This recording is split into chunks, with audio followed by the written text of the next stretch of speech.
cold. Welcome back to my workshop. I'm going to be working on a few different things, including soldering this. That's not focus, which is a box chain bracelet. I will show how I made the weave and how I solder it together.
I'm going to start soldering this box chain bracelet, and I'll start at the clasp.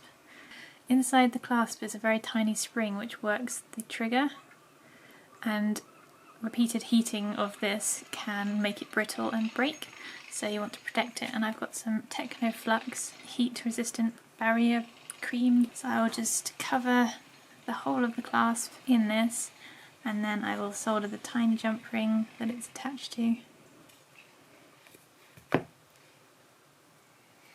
This just washes off when you're finished. So water for quenching, barrier cream to protect the spring in the clasp. I've got medium solder paste which I'm going to apply to the jump ring with a solder pick. I have a small butane torch.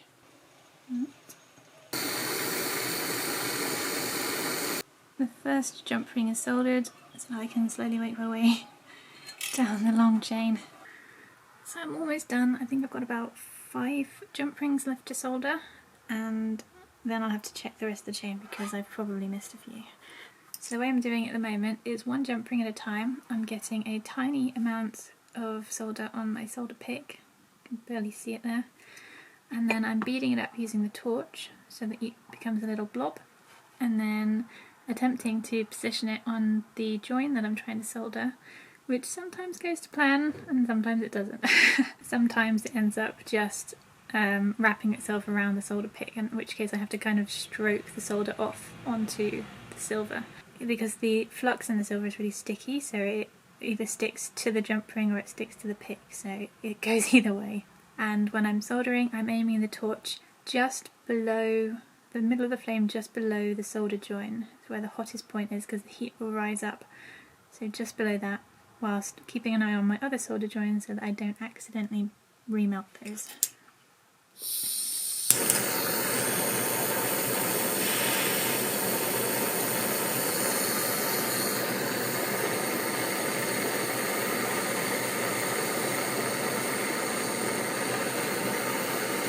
That's when it actually worked.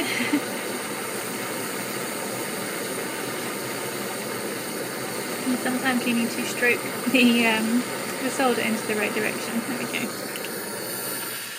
You can move the solder around with the solder pick. Quench, and then dry off on a rag that's on my knee, so my trouser leg is a bit damp. But I was splashing water everywhere, so I've taken to using a rag. I'm using my chain nose pliers to locate the next ring, the next join, and using them to position it into my third arm tweezers, and then we do the process again. The depth of field on this camera is really shallow.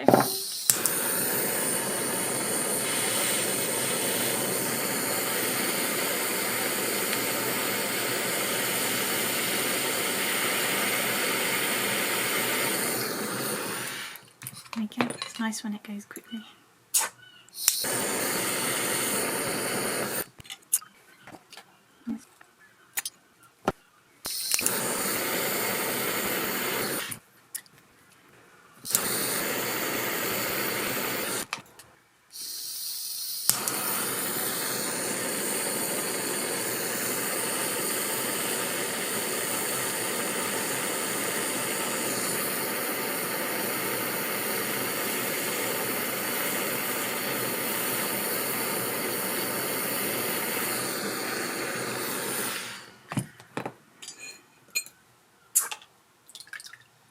Luckily this is actually quite a loose chainmail, so it's not too difficult to separate the loops up, the jump rings, so that you can solder them carefully.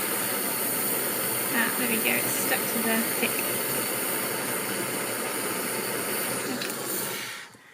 It's pretty easy to get it off the pick when it's soldered and wraps around it.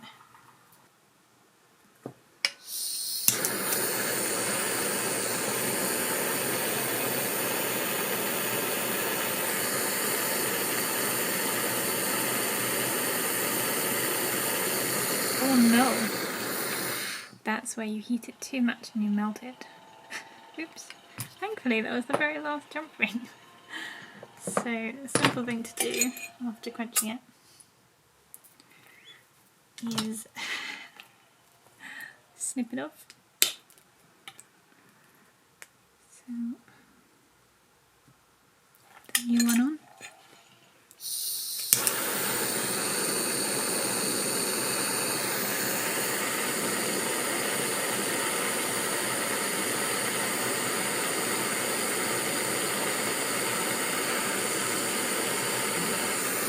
A little too much solder underneath. I just wanted to move it around slightly. Time to polish the bracelet. This is my polishing motor.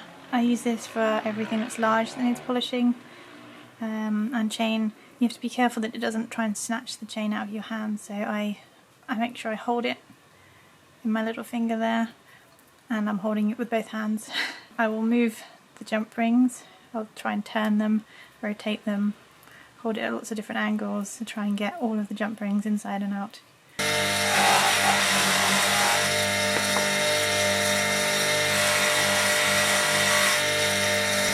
Non-polished side, polished side.